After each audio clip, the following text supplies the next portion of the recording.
سیاسی طور پر مذہب کو اکثر طاقت کا ذریعہ بنایا جاتا ہے۔ عوامی جذبات کو مخصوص بیانیے کے پیچھے لگانے کے لیے مذہبی تقاریر اور فتوے جاری کیے جاتے ہیں، جن کا مقصد سیاسی مقاصد حاصل کرنا ہوتا ہے۔ بعض قوانین کا استعمال اقلیتوں یا سیاسی مخالفین کو نشانہ بنانے کے لیے کیا جاتا ہے، جس سے معاشرتی تقسیم اور نفرت میں اضافہ ہوتا ہے۔ حکومتیں مذہبی اداروں کو فنڈ فراہم کرتی ہیں اور بدلے میں ان سے اپنی سیاسی حکمت عملی کو تقویت دیتی ہیں، جس سے آزادی فکر محدود ہوتی ہے۔ عوام کے مذہبی جذبات کو کنٹرول کرنے کے لیے گناہ اور ثواب کے تصورات کا استعمال کیا جاتا ہے تاکہ خوف اور عقیدت کے ذریعے ان کا ذہن قابو میں رکھا جا سکے۔ بعض روحانی پیشوا اپنی روحانی نسبتوں یا کرامات کے دعوے کر کے عوام سے مالی اور مادی فوائد حاصل کرتے ہیں۔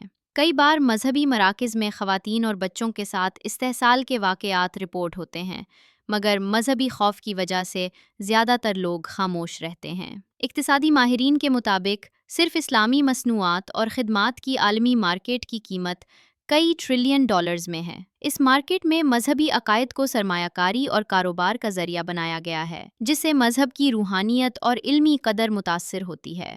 نفسیاتی تجزیہ یہ بتاتا ہے کہ مذہبی اتھارٹی کے تحت افراد کی عقل اور خود احتسابی کو کمزور کر کے ان کے جذبات اور خوف کا استحصال کیا جاتا ہے، جسے ریلیجس گرومنگ کہا جاتا ہے۔ اس عمل سے عوام کو غیر منطقی طور پر مذہبی پیشواؤں یا اداروں کے تابع کر دیا جاتا ہے، جو سماجی اور نفسیاتی نقصان کا باعث بنتا ہے۔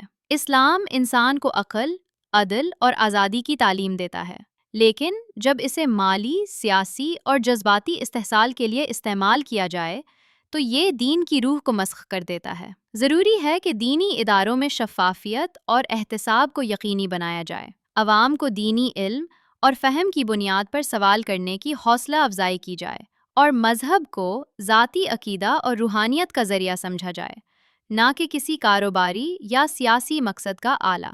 اسلام کی اصل تعلیمات انسان کو غلامی سے آزاد کرتی ہیں اور مساوات، محبت اور انصاف کی بنیاد پر معاشرہ قائم کرنے کی دعوت دیتی ہیں۔ مذہب کو کاروباری یا سیاسی ہتھیار میں تبدیل کرنا نہ صرف فکری زوال ہے، بلکہ معاشرتی ناانصافی کا سبب بھی بنتا ہے۔